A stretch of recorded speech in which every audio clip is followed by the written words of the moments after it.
A week of woes, but the president's supporters are still partying. Any discontent amongst the ranks didn't show.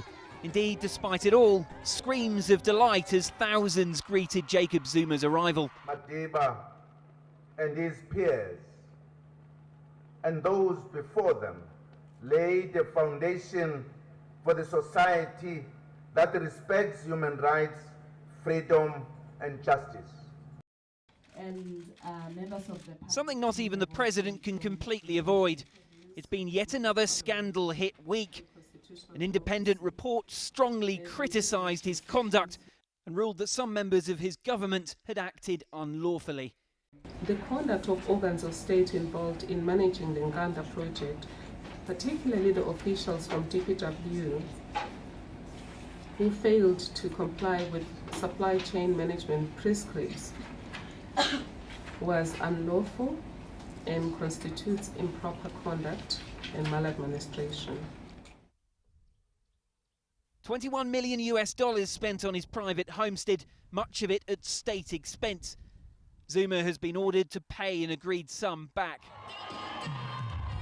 Opposition parties were prepared for this. The Democratic Alliance is calling for impeachment. Even the president's own party, the African National Congress, says he must be held accountable. And yet, with May's election looming, Zuma remains at the centre of the ANC's campaign. This is a man whose political career has left a trail of scandal, and at times even his supporters have written him off.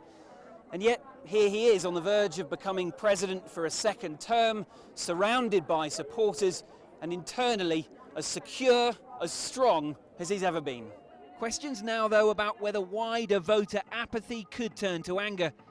Right outside the confines of this celebration, a sight still common right across the country.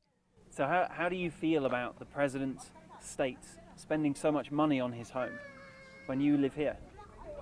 Yeah, because we don't have a job here. Yes, we don't have the money, but he built a new house from his family, all of his family, but he don't give us the money. Breaking ranks now would be electoral disaster, so the party once again finds itself pulling together. But a bad result in 6 weeks' time could change that. Excellency President Jacob Zuma. Henderson, CCTV, Sharpeville, South Africa.